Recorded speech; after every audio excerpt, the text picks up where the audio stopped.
Hi everyone, welcome back to our channel. তো এর আগের ব্লগে তো দেখালামই আমরা কি উটি সাইট সিন করলাম, আর এটা ছিল আমাদের লাস্ট ডেস্টিনেশন। তো আমরা এটা শুটিং পয়েন্ট, ভিউ পয়েন্টও বলতে পারো। এটা অনেকটা হেঁটে উঠতে হবে, পুরো পাহাড়ে ওঠার মতো একদম ফিলটা দেবে। তো উঠতে গিয়ে তো দম বেরিয়ে গিয়েছিল আর কি। তারপরে উঠে একটা দারুণ সুন্দর ভিউ পেয়েছি, আর আমি খুব ফটোশুট করে নিয়েছি। আর প্রচন্ড ঠান্ডা লাগছিল এটার ওপরে, মানে এটার ওপরে ওঠার পরে। তো মোটামুটি আমরা অনেকক্ষণই ছিলাম, তা আধ ঘন্টার মতো থাকার পরে আস্তে আস্তে আমরা নেমে আসি।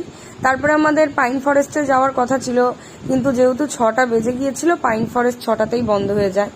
তারপরে আমরা হোটেলের দিকে রওনা দিই। হোটেল আমাদের তো ছিল না, এটা ছিল হোমস্টে উটিতে।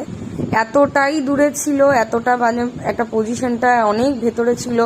আবার আমাদের যার সাথে আমরা যাই, মানে যে আমাদের ট্রাভেল এজেন্সি যে ছিল, আবার তার সাথে প্রচন্ড ঝামেলা হয়। তার মধ্যে বৃষ্টি শুরু হয়ে গেছিল সেদিন, অসম্ভব প্রচন্ড ঠান্ডা বেড়ে গেছিল, আর অনেকটা ভেতরে রাস্তা ছিল না। বলছিল আমাদের মোটামুটি 400 মিটার মতো হেঁটে যেতে হবে ওই লাগেজ নিয়ে বৃষ্টির মধ্যে। তো সেসব যাই হোক সলভ করার পরে তোমাদেরকে এই হোমস্টেটা একটু দেখাচ্ছি।